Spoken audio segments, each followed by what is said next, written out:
Dear one, do you sometimes feel like you're going in circles with your adult children, repeating the same patterns, the same arguments, and the connection you long for feels increasingly distant? I know how heavy that pain can be, that feeling that despite all the love, something just doesn't fit.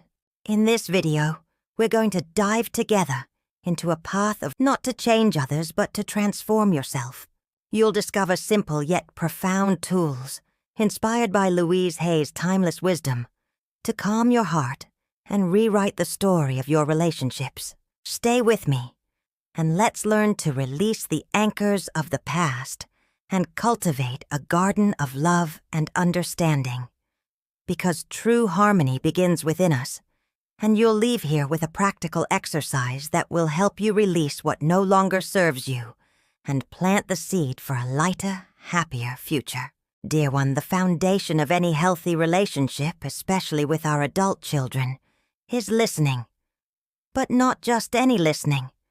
Not the kind where we're already formulating our response while the other person speaks. I'm talking about deep, heartfelt listening, where the goal is to understand, not to judge or advise, unless asked. Louise Hay teaches us that I am a being of loving listening, and this is the first seed for reconnection. Often our adult children aren't looking for ready-made solutions, but rather a safe space to express their feelings and thoughts. They want to be heard, validated, and to feel that their experiences matter to us, even if we don't agree with them. It's an act of love and respect that opens doors to trust. Think of those conversations where, instead of truly listening, we're already thinking about how to fix their lives, or how I would do it differently. This posture, however well-intentioned, can create an invisible barrier. They feel they're not understood, but rather evaluated, and this pushes them away. To practice listening with your heart, start by quieting your own mind. When your child is speaking, focus only on their words, their tone of voice, the emotions they convey. Avoid interrupting, even if the urge is strong. Allow yourself to simply receive what they are offering. Louise Hay reminds us that I am the source of my own wisdom, and by truly listening, you open space for your child's wisdom to also manifest. This practice of active listening is a gift you give to them and to yourself, strengthening the bond and building a solid foundation of trust. You know, the transition from boss to guide in our adult children's lives is one of the biggest challenges, but also one of the greatest opportunities to deepen love and connection. Louise Hay teaches us that I am a loving guide, and this shift in role is essential for them to flourish in their own authenticity. For years we were the conductors of their life's orchestra, but now they are the maestros. Our role is no longer to dictate the melody, but to offer the sheet music, the support, the inspiration, and to be there to applaud their solos, even if they're off-key. It's an act of trust that empowers them. Trust that often the difficulty in making this transition stems from our own fear. Fear that they'll make mistakes, fear that they'll suffer, fear that they won't need us anymore. But, as Louise Hay reminds us, I trust the process of life, and this includes the learning and growth process of our children. To be a guide, offer your experience as a treasure, not an imposition.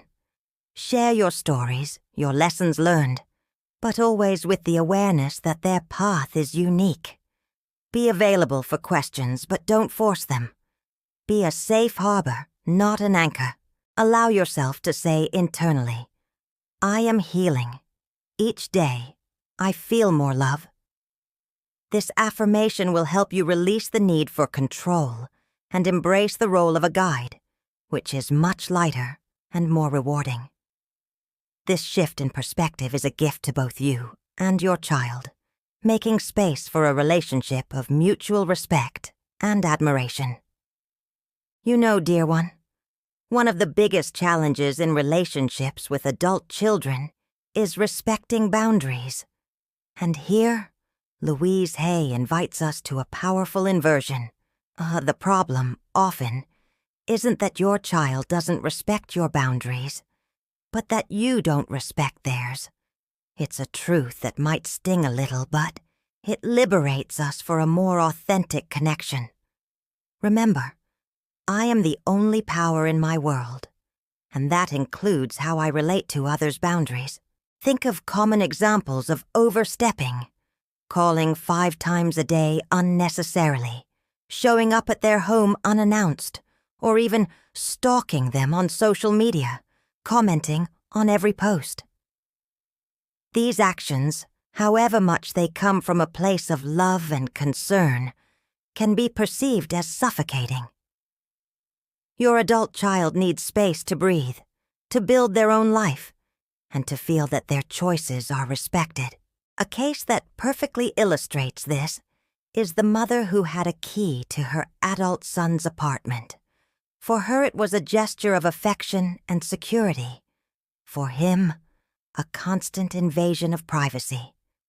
When the son, with great difficulty, asked for the key back, the mother reacted with hurt and emotional blackmail, making him feel ungrateful. This situation, unfortunately, is more common than we imagine and creates deep wounds. Before acting, do a quick mental check. With Louise Hay's wisdom, I am the source of my own peace. If you're about to call, ask yourself, is it urgent, or is it just my anxiety speaking? If you're about to offer an opinion, did they ask for it? If you're visiting, always give notice and be prepared to accept a no with love and understanding. I am patient and trust in my child's life process. It's counterintuitive, I know, but when you stop chasing, they stop fleeing. Think of the mother who, for 15 days, didn't call her son, and on the 16th he called, missing her. That's the magic of space and respect. Respecting your adult child's boundaries is like learning to breathe underwater. It might seem difficult and unnatural at first, but it's a liberating act of love that paves the way for genuine reconnection. It's natural as parents to want to protect and ease our children's lives.